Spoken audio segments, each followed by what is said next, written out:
सात भाई और एक बहन की कहानी। बहन को मार कर खा गए भाई। दोस्तों, बहुत समय पहले की बात है। किसी गांव में एक परिवार था और उस परिवार में सात भाई अपनी एक बहन के साथ रहते थे। उनके माता पिता नहीं थे। ये उस समय की बात है जब लोग जंगली जानवरों का शिकार करते थे तथा औरतों का काम घर परिवार और बच्चों को संभालना होता था। ये सातों भाई उस गांव में अपनी बहन के साथ बड़े प्रेम से रहते थे। सातों भाई जंगल में जाकर जंगली जानवरों का शिकार करते थे और शिकार करके जब घर लाते थे तो बहन उन जानवरों को काटकर उनके मांस को पकाती थी और सभी मिलकर बड़े प्रेम से भोजन किया करते थे। ऐसे ही दिन गुजर रहे थे। एक दिन सातों भाई जंगल में शिकार करने के लिए निकले थे। शाम होने वाली थी और बहन अपने सातों भाइयों के लिए खाना पका रही थी। जब वो चाकू से हरे सब्जियों को काट रही थी तभी चाकू के तेज धार से एक उंगली कट गई। कटी हुई उंगली से खून बहने लगा। अब बहन सोचने लगी कि यदि उनके भाइयों ने उसकी कटी उंगली देखी तो वे काफ़ी दुखी हो जाएंगे। इसलिए उसने सोचा कि अपने भाइयों को इसके बारे में नहीं बताना चाहिए और उनसे ये बात छिपाकर रखना चाहिए। उसने अपनी ओढ़नी और दीवारों पर खून को पोंछना चाहा, लेकिन फिर दिमाग में विचार आया कि यहाँ तो मेरे भाई आसानी से देख लेंगे। फिर उसने अपने खून को साग में ही पोंछ दिया। जब शाम को सातों भाई शिकार करके आए तो बहन ने भाइयों के लिए भोजन परोसा। आज सातों भाइयों को साग बहुत ज़्यादा स्वादिष्ट लगा और सभी अपनी उंगलियां चाट रह गए और अपने बहन की पाक कला का बखान करने लगे। अपनी तारीफ सुनकर बहन भी बहुत खुश हुई। अगले दिन सभी भाई सुबह खा पी कर जंगल में शिकार के लिए निकल पड़े। वो शिकार तलाशते तलाशते थक गए और एक पेड़ की छांव में बैठ गए और बातों ही बातों में सातों भाई रात के भोजन के बारे में बात करने लगे। रात में बहन ने जो साग बनाया था उसी की चर्चा करने लगे। सभी कहने लगे कि इतना स्वादिष्ट साग उन्होंने कभी नहीं खाया। सातों भाइयों ने विचार किया कि आज इसके बारे में अपनी बहन से जरूर पूछेंगे और जानकर रहेंगे कि साग में उसने ऐसा क्या मिलाया कि साग इतना स्वादिष्ट बन गया। जब सभी भाई घर आए तो अपनी बहन के खाने की तारीफ करने लगे। बहन बड़ी खुश हुई। तब सातों भाइयों में सबसे बड़े भाई ने अपनी बहन से पूछा कि कल तुमने साग में ऐसा क्या क्या मिला दिया था कि साग इतने स्वादिष्ट बन गए। बहन ने बहाना बना दिया जिससे उनको सच्चाई ना पता चल सके। तब बड़े भाई ने बहन को अपनी सौगंध देते हुए कहने लगा कि बहन मुझे सच सच बताओ। तब बहन ने सब कुछ सच सच बता दिया और कहने लगी कि साग में मैंने अपना थोड़ा सा खून मिला दिया था क्योंकि चाकू से मेरी उंगली कट गई थी। उसके बाद सभी सातों भाई भोजन करके सोने के लिए चले गए। तभी सातों भाइयों में से सबसे बड़े भाई ने कहा कि खून की चंद बूंदें मिलाने से साग इतना स्वादिष्ट बन गया तो बहन का मांस कितना स्वादिष्ट होगा। सभी भाइयों ने अपने बड़े भाई की हाँ में हाँ मिलाई और अगले दिन भोजन करके सभी भाई शिकार के लिए निकल पड़े। सातों भाइयों ने अपनी बहन को जान से मारने का प्लान बना लिया और कहा कि उसको मारकर उसका मांस पकाकर खाएंगे। लेकिन ये बात सातों में से सबसे छोटे भाई को पसंद ना आई। वे अपनी बहन को बचाने के लिए बहुत बेचैन था। वे इसका खुलकर विरोध नहीं कर सकता था क्योंकि 6 भाई एक तरफ थे और वो अकेला था। शिकार करने के बाद सभी भाइयों ने एक टीले पर बांस के पट्टों का बना एक चबूतरा बनाया जिसे चांग कहते हैं। उनकी योजना ये थी कि बहन को बहला फुसलाकर यहाँ पर लाएंगे और तीर मारकर अपनी बहन की हत्या कर देंगे और उसका स्वादिष्ट मांस खाएंगे। अगले दिन बड़े भाई ने अपनी बहन से कहा कि बहन, अब तुम विवाह योग्य हो चुकी हो और हमने तुम्हारे लिए एक योग्य वर की तलाश की है, अतः तुम सज सवर कर हमारे साथ चलो। बहन अपने भाई की बात सुनकर बड़ी खुश हुई और तैयार हो गई। चलते चलते जब बहन थक गई तब वे अपने बड़े भाई से कहने लगी कि भाई, और कितना दूर चलना होगा। तब बड़े भाई ने कहा कि बहन, अब थोड़ी ही दूर वो जो टीले के ऊपर चांद दिख रहा है वहीं पर जाना है। टीले पर पहुंचकर बड़े भाई ने अपने छोटे भाइयों से कहा कि इसे रस्सी से बांस के खंभे के सहारे बांध दो। सभी भाई मिलकर अपनी बहन को रस्सी से बांधने लगे। बहन बहुत असहाय थी और अपने सभी भाइयों को हत्यारे की नज़र से देख रही थी और वे ईश्वर से कहने लगी कि हे भगवान, ये मेरे सभी भाई मेरे खून के प्यासे हैं। ऐसा कोई भाई नहीं है जिसके दिल में मेरे प्रति सराहा ना हो। ये सुनकर सबसे छोटे भाई का मन द्रवित हो गया, लेकिन वो बेचारा अकेला कर भी क्या सकता था। वे मजबूर था क्योंकि 6 भाई बहन को मारने के पक्ष में थे। बहन को बांधने के बाद बड़े भाई ने अपने सभी भाइयों को बांध से मारने का आदेश दिया।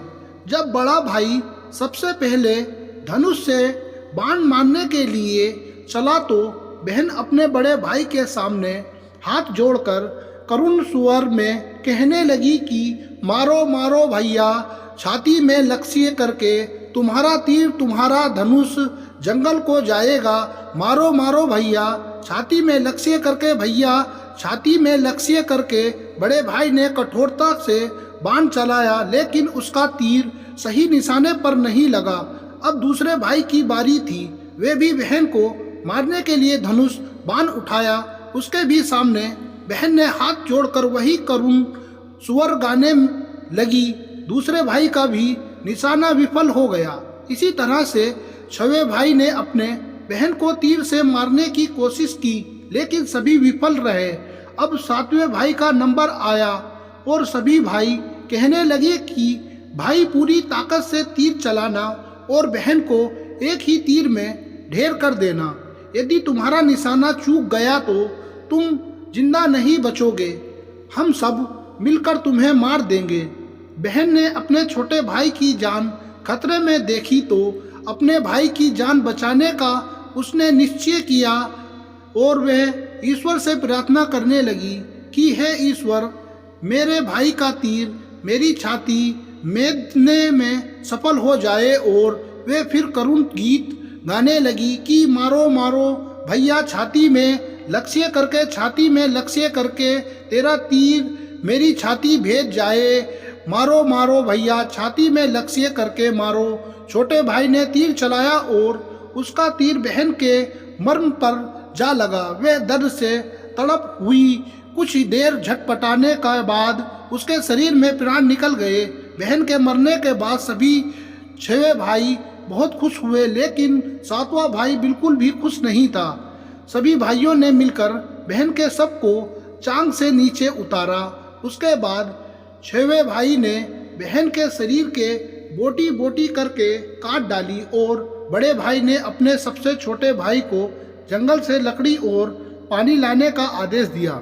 छोटा भाई लकड़ी को पानी के साथ साथ कुछ मछली और केकड़ा भी लेकर आया था। वे अंदर ही अंदर बड़ा दुखी था। उसके सभी भाई बहन का मांस बड़े चाव से पका रहे थे। वे अपनी बहन का मांस नहीं खा पाएगा। यदि उसने ऐसा किया तो उसके सभी भाई मिलकर उसे गालियां देंगे। उसने मांस पकाते समय चुपके से केकड़े और मांस आग में डाल दिया और अपने खाने का जुगाड़ कर लिया। चावल और मांस तैयार हो गया था। जमीन पर केले के पत्ते बिछाकर उसमें सबके लिए खाना परोसा गया। छोटे भाई ने बैठने से पहले अपने स्थान पर एक छोटा सा गड्ढा खोद लिया था उसने केले के पत्ते में परोसे गए बहन के मांस को उस गड्ढे में डाल दिया तथा मछली और भात खाने लगा। बाकी छवे भाई अपने बहन की हड्डियां चबाने लगे तो छोटा भाई केकड़ा चबाने लगा। भोजन करने के बाद बड़े भाई के कहने पर छोटे भाई ने सबका बचा हुआ जूठा साफ करने को कहा कि बहन बची हुई हड्डियां और उनके अन्य भाग जैसे कि सिर, नाखून, पंजे सबको इकट्ठा करके उसी गड्ढे में डाल दिया और ऊपर से मिट्टी डाल दी। कुछ समय पश्चात उसी स्थान पर बांस का एक पौधा उग गया। धीरे धीरे उस स्थान पर बांसों का एक झुरमुट बन गया। एक बार उसी स्थान पर एक संत आए और उसी बांस के झुरमुट तले छुपकर मल त्याग करने लगे। उसी समय आकाशवाणी हुई कि संत दुर्गंध आ रही है, संत दुर्गंध आ रही है। बार बार यही आकाशवाणी हो रही थी तो संत ने झटपट उस स्थान को साफ कर दिया और उन्होंने झुरमुट में से एक बांस काट लिया और उसकी बांसुरी बना ली और उस बांसुरी को बजाकर लोगों के घर भिक्षा मांगने जाया करते थे और बदले में बहुत सारा उपदेश देते थे। एक दिन की बात है कि संत उसी गांव में उसी बड़े भाई के द्वार पर चला गया। तब छवे भाई का विवाह हो चुका था और सातवें भाई का विवाह अभी नहीं हुआ था और वो अकेला और अलग रहता था। ज्यों ही संत ने बड़े भाई के आंगन में कदम रखा उसी समय बांसुरी बोल उठी कि नहीं बजाओ रे बांसुरी, यही है दुश्मन सबसे बड़ा बड़े भाई के घर। नहीं बजाओ रे बांसुरी, दया प्रेम सब छोड़कर रिश्ते में यही दाग लगाया है। नहीं बजो रे बांसुरी, यही दुश्मन है सबसे बड़ा बड़े भाई के घर। नहीं बजो रे बांसुरी, योगी के बांसुरी से बार बार यही आवाज़ निकल रही थी, जिसको सुनकर बड़े भाई के पसीने आने लगे। उसने अपने पत्नी से योगी को तुरंत भिक्षा देकर विदा करने को कहा। ऐसे करके संत सभी छवे भाइयों के पास गए। सभी के सामने ये बांसुरी वही गीत गाने लगती। सभी भाइयों ने अपनी पत्नी से भिक्षा दिलवाकर उस संत को अपने द्वार से विदा कर दिया। उसके बाद संत सबसे छोटे भाई के द्वार पर पहुंचते हैं। वह अकेले रहता था और सबसे अलग हो गया था। जैसे संत सातवें भाई के द्वार पर पहुंचते हैं वैसे ही बांसुरी बोल उठी, बजो रे बाजो बांसुरी, मेरे सबसे छोटे भाई के घर। मन की बात मन में छुपाकर युग युग से रखा है अंतर में। बाजो रे बांसुरी, यही है मेरे सबसे प्यारे भाई का घर। योगी के बांसुरी से ये प्यारा संगीत सुनकर छोटे भाई ने उस संत का अपने घर में स्वागत किया और संत को बैठने को कहा। संत को जलपान करवाया तो छोटे भाई ने बांसुरी के बारे में योगी से पूछा तो संत ने सब कुछ कह सुनाया कि उसने कैसे बांस को काटकर बांसुरी बनाई है और कैसे आकाशवाणी हुई थी। छोटे भाई ने संत से विनती की वे इस बांसुरी को मुझे दे दे। ये सुनकर संत ने उसे बांसुरी सौंप दी। संत के चले जाने पर छोटे भाई ने बांसुरी को अपने सिरहाने पर धूप दीप जलाकर बड़े सम्मान के साथ रख दिया। कुछ समय बाद छोटे भाई के घर में परिवर्तन दिखाई देने लगा। जब वो काम से घर लौटकर आता तो अपना घर साफ सुथरा पाता। जब रोज रोज उसकी गैर मौजूदगी में उसके घर की सफाई होने लगी तो वे अपने भाभियों से जाकर पूछने लगा कि हमारे गैर मौजूदगी में क्या आप लोग हमारे घर की साफ सफाई करते हैं? तो सभी ने कहा हमें अपने काम से फुर्सत ही नहीं मिलता तो हम तुम्हारे घर पर साफ सफाई करने के लिए क्यों आएंगे। ये सुनकर छोटे भाई ने ये निश्चय किया कि वो आज छुपकर देखेगा कि उसकी गैर मौजूदगी में उसके घर की साफ सफाई कौन करता है। इसीलिए छोटा भाई काम पर नहीं गया और घर में छुपकर देखने लगा। घर सुनसान होने पर जिस स्थान पर उसने बांसुरी स्थापित की थी उसी बांसुरी में से उसके बहन की शक्ल की एक लड़की निकलती है। उसके घर का सारा काम करके उसी बांसुरी में समा जाती है। ये सब देखकर छोटे भाई को अपनी आंखों पर विश्वास नहीं हुआ। उसके बाद उसने ये बात अपनी बड़ी भाभी को बताई तो बड़ी भाभी ने अपने छोटे देवर को समझाया कि जैसे ही लड़की बांसुरी से बाहर निकले तुम उस बांसुरी को आग के हवाले कर देना। उसके बाद उस पर तुलसी जल छिड़क देना, फिर देखना कि क्या होता है। छोटे भाई ने अपनी बड़ी भाभी के कहे मुताबिक सारा काम किया। वे बांसुरी से लड़की के निकलते ही बांसुरी को आग के हवाले कर दिया और लड़की पर तुलसी जल छिड़क दिया। तुलसी जल के स्पर्श से वह लड़की मानव रूप में आ गई। भाई ने देखा तो ये उसकी छोटी प्यारी बहन है। उसने अपनी बहन को गले से लगाया। उसके बाद दोनों भाई बहन बड़े प्रेम से रहने लगे। बहन ने भाई को और भाई ने बहन को अपना लिया और दोनों उसी घर में प्रेम पूर्वक रहने लगे।